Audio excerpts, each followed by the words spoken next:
Some sessions are one-to-one, some will have a couple of coaches with that individual. So for example, paraplegics, we might work with 2 or 3 coaches.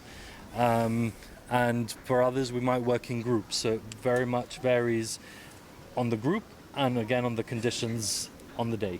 We know sort of intrinsically anybody who's spent some time by the sea, it is by its very nature relaxing and has therapeutic values, right? Absolutely. I mean, there's the buzzword around it at the moment is being referred to as blue therapy.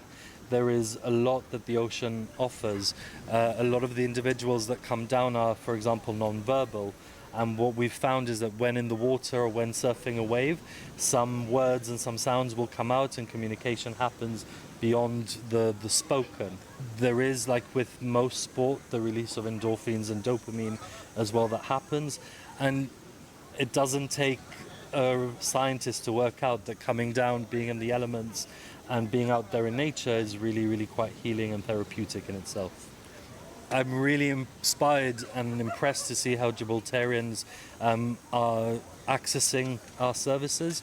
We work with all ages, from young children to senior citizens in our community.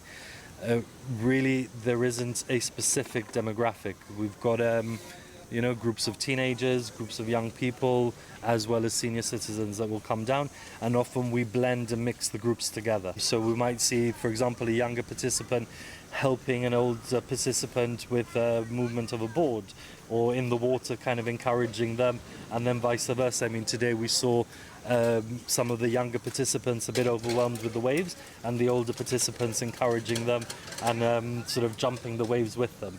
And that is a really beautiful experience to witness. And these are people that wouldn't have that engagement if it was not for the activity. And we're here at Sandy Bay. How good a base is this for SUPability, your charity? I could talk to you for hours and answer that question. But in short, Sandy Bay is a complicated location because it's not accessible. And what we've done is that we've kind of got quite stubborn and said we will make this beach accessible. We have, for example, wheelchair users that will drive down and we do the transfers. Our platform is based here at Sandy Bay. We've been very lucky to have this as our spot. And what works in favor is, if you look at the bay, it's contained in that space, so it actually makes it a fantastic location to run our activity. Unfortunately, the access down to the beach, not just for our participants, but for beach goers, is problematic. Every year, unfortunately, there are accidents. As proof and point.